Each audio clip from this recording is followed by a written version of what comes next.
tener la continuidad del tema que es la inteligencia emocional. Así que bienvenido y muy buenas tardes. ¿Qué tal, Víctor? Buen día. Buenas tardes. Buenas tardes. Sí, Sí, ya tardes. Exactamente.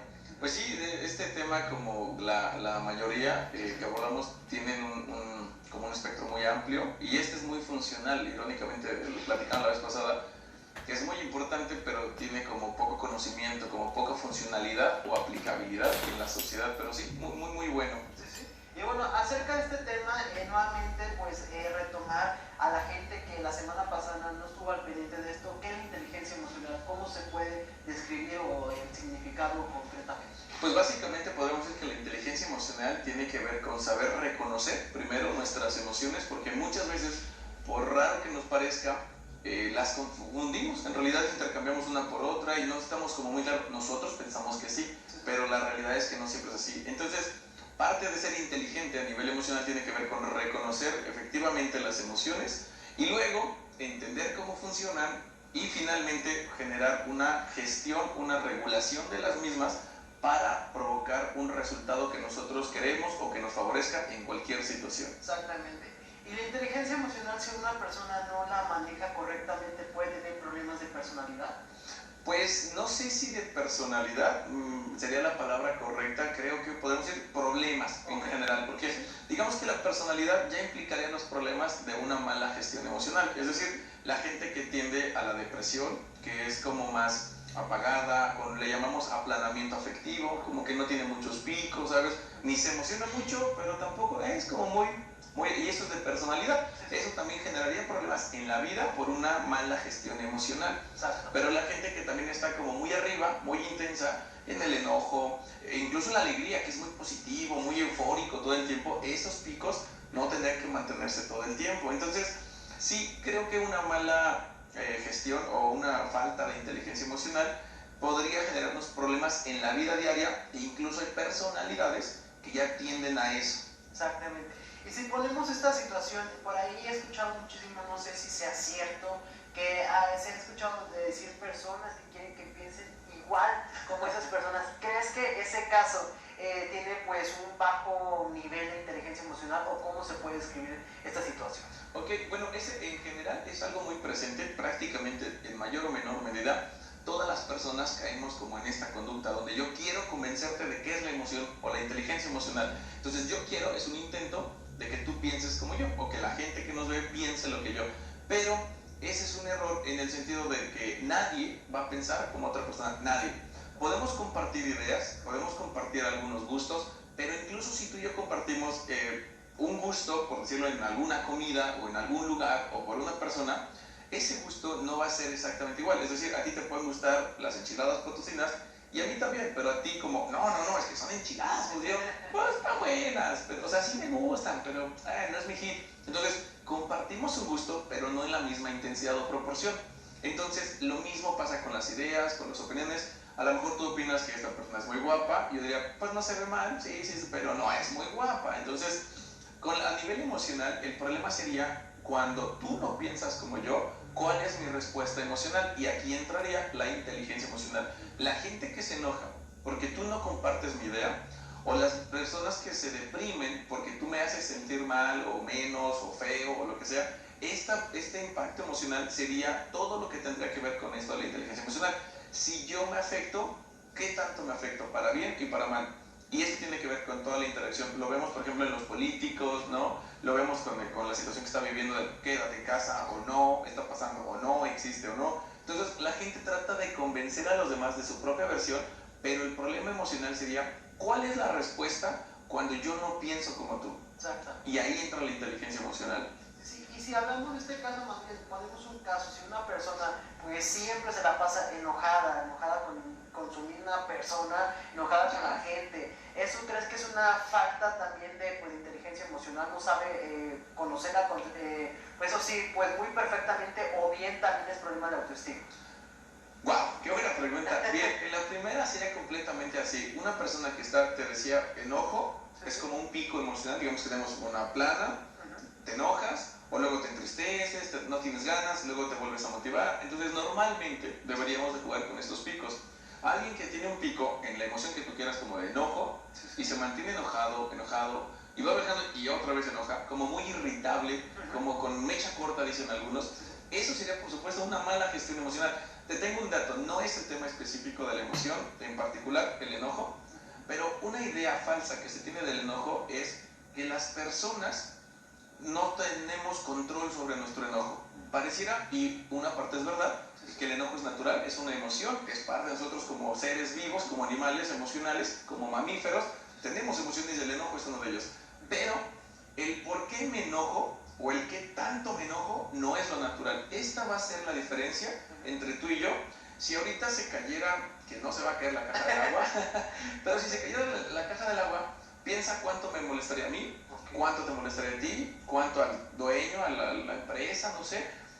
Y ahí va a haber una discrepancia entre todos. Todos nos podríamos enojar, pero no nos vamos a enojar igual porque aprendimos a enojarnos. Entonces, creo que un punto bien importante para todas las personas que nos estén viendo es: el problema con tus emociones no es que las sientas, es que no las regules. A veces sentimos bien poquito cuando te dio una cachetada a tu pareja de, bueno, pero es que está enojado, bueno, es que así es él. Entonces, no, ahí tendrías que enojarte mucho porque están pasando por encima de tu integridad, te están dañando físicamente. A veces, cuando te asaltan, hay gente que se enoja. No, tendrías que tener miedo, no enojarte. Entonces, esa es la inteligencia emocional y el resultado de poder conocerme mejor, gestionar mejor mis picos, como en la pregunta que hacías del enojo, va a generar muchos mejores resultados en el trato con la gente, en determinada situación, en mi trabajo, pero no solo con el enojo, con la ansiedad, con la emoción. Tampoco puedes estar acá arriba contento, porque eso ya rascaría más que alegría o felicidad, estaría tocándole la puerta a la euforia o incluso a la manía, y esos dos no son buenos. Exactamente. Y si hablamos en esta ocasión de alguna persona pues que no saca sus emociones, siempre las tiene dentro, y podrá llegar ahí en un momento que pueda colapsar todas esas emociones, de que pues empiecen problemas hacia él.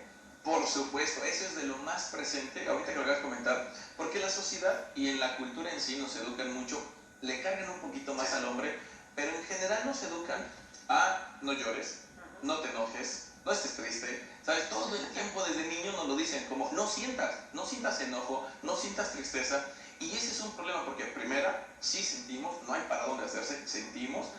Segunda, es bueno sentir, porque cuando yo me enojo, tiene que ver con un abuso, con algo injusto.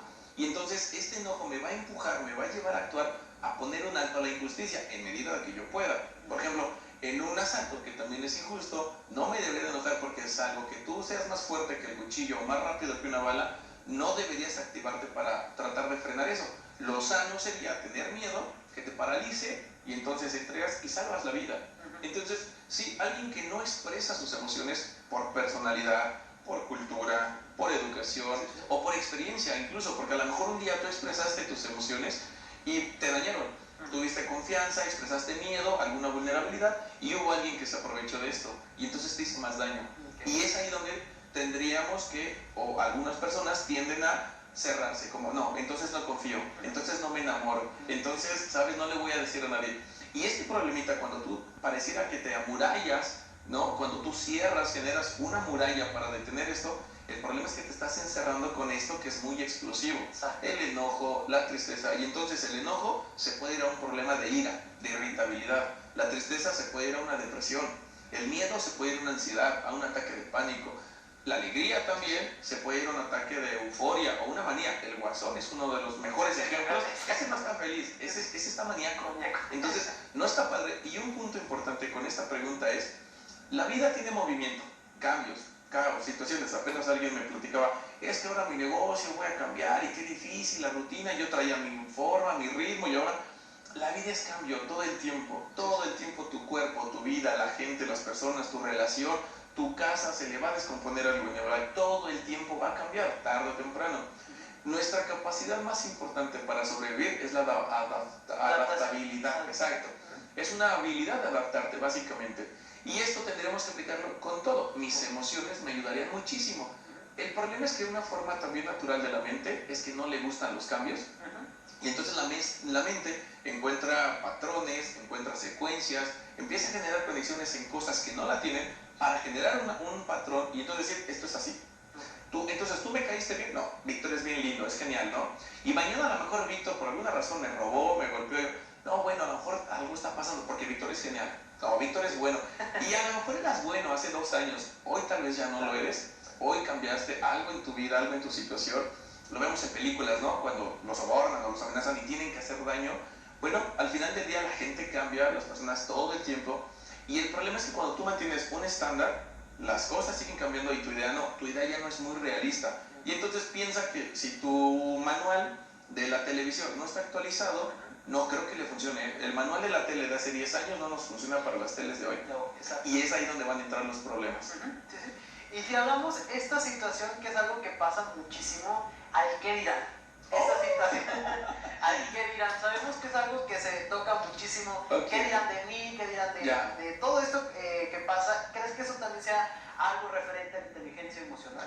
Tiene un factor ahí involucrado, sí, porque si me importa mucho el qué dirán, nos tiene que importar, eso es importante, ¿no? Y al final del día también tiene una funcionalidad, pero si yo me inclino más porque el qué dirán y yo dejo de ser auténticamente yo, mi esencia, porque a lo mejor a ti no te gusta el color de mi pantalón, yo digo, ay, sé qué tal que no le gusta, porque ¿qué va a decir Víctor? Y a mí me encanta, pero bueno, podría lidiar con eso, bueno, igual no le gusta. Igual me va a decir, ¿sabes qué feo pantalón tienes? Yo pues entiendo que a ti no te gusta. Qué bueno que te parece feo para que tú no lo utilices. Eso hace que yo tenga, que no nos veamos iguales. Entonces, yo podría gestionar mejor mis emociones, pero si a mí me afecta tanto la opinión de alguien, al grado que yo cambie una opinión personal, o sea, yo opino que es muy bonito, pero tú me dices que no, y yo lo dejo de usar por tu opinión, tenemos un problema. Mucho. Tiene que ver con las emociones que tú me provocas. Que no es tan exacto así porque tú no tienes el poder de provocarme emociones, pero yo me baso en lo que tú haces o en lo que tú dices para tener una emoción. Y esta emoción me provoca una conducta. Por ejemplo, si mi emoción es de desagrado, de tristeza o de enojo, yo voy a decir, ¡ay, Víctor! ¡Ah, qué coraje! Que no, ¿por qué no le gusta? ¿Por qué me dice eso? ¿Por qué no sé, me quiere hacer sentir mal? Ay, pero bueno, está bien, si no ya no me voy a invitar al programa. Entonces me voy a quitar mi pantalón y me voy a poner el que Víctor un día me dijo, ¡ay, qué bonito pantalón! Ah, entonces vamos a llevarnos ese, aunque a mí no me guste tanto. Entonces sí tiene que ver, pero es más como con la respuesta emocional. Ojo, no se trata de no sentir. Yo me puedo sentir incómodo, molesto, enojado, triste, pero no tendría que ser lo suficiente para provocarme un problema. Si tienes problemas a partir de tus emociones, entonces no estás manejando del todo bien tus emociones. Exactamente. Y bueno, si ponemos este tema, las personas bipolares. Oh. Ya por aquí ya me quedan viendo, están viendo las personas bipolares, eso también es cuestión de la inteligencia emocional, porque por ahí se dice, bueno, yo tengo esta situación de que siempre he dicho que la persona bipolar que cambia de emociones a cada rato. ¿Crees que ese sea el significado correcto? O sé que siempre, como he visto, esta información esté mal.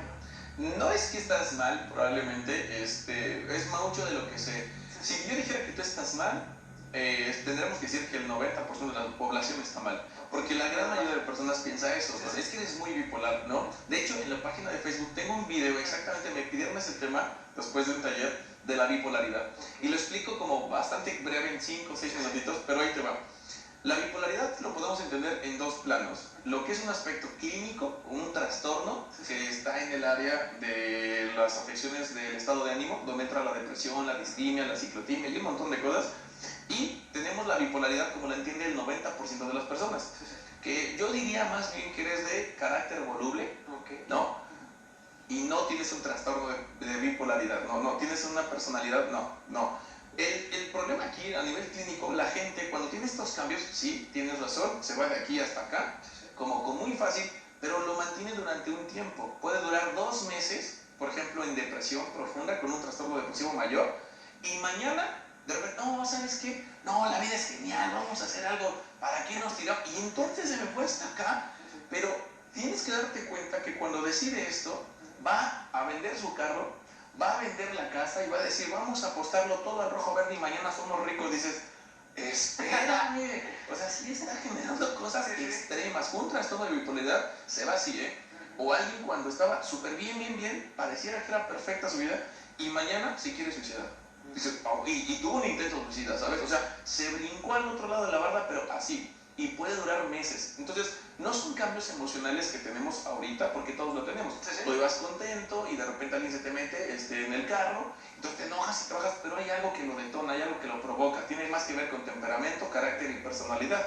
Y el trastorno de bipolaridad es otra cosa. Entonces, digamos que nadie en general es bipolar, de todos los que decimos que lo somos o que conocemos, no es cierto, más bien somos de carácter voluble. Ok, entonces en realidad o en pocas palabras, las personas pues ninguna es bipolar, ¿verdad? Pues sí las hay, pero tendrá que ser diagnosticado por un psicólogo o un psiquiatra y no por la maestra, por tu pareja. Es que tú eres bien bipolar, Víctor. No sé, no. Exactamente. Y bueno, para finalizar también esta cuestión que se mezclan mucho las emociones, las personas que tienen, creo que se funciona déficit de atención, a veces son personas que también se les mezclan, a veces muchas emociones que no tienen, pues más bien un tratamiento, no tratamiento, sino cómo controlar la inteligencia emocional. ¿Crees que las personas que tienen déficit de atención puedan pasar ante esta situación? La cuestión de la inteligencia emocional, cabe la pena mencionar que no es un aspecto, digamos, clínico, no se considera dentro de la clínica, pero dentro de la sociedad sí. Decíamos que Daniel Goleman puso este concepto y lo popularizó con todas las personas. Dentro de nosotros, un psiquiatra, un psicólogo nunca te va a hablar de inteligencia emocional. No, eso es muy romántico, es como la autoestima. Nosotros tampoco hablamos de problemas de autoestima, sino son situaciones, digamos, más psicológicas, de otro porte. Pero lo que sí tiene que ver, ahorita que mencionas el TDA como tal, también un diagnóstico es de los más constituidos, los maestros, para ellos todos los niños tienen TDA, o para nosotros como padres, mi hijo tiene TDA porque no me hace caso, porque no pone atención. No, no es cierto. El trastorno como tal de déficit de atención tiene que ver con un problema en el sistema nervioso central, es decir, eres incapaz, neurológicamente hablando, de centrar tu atención aunque quieras. Lo que pasa con los niños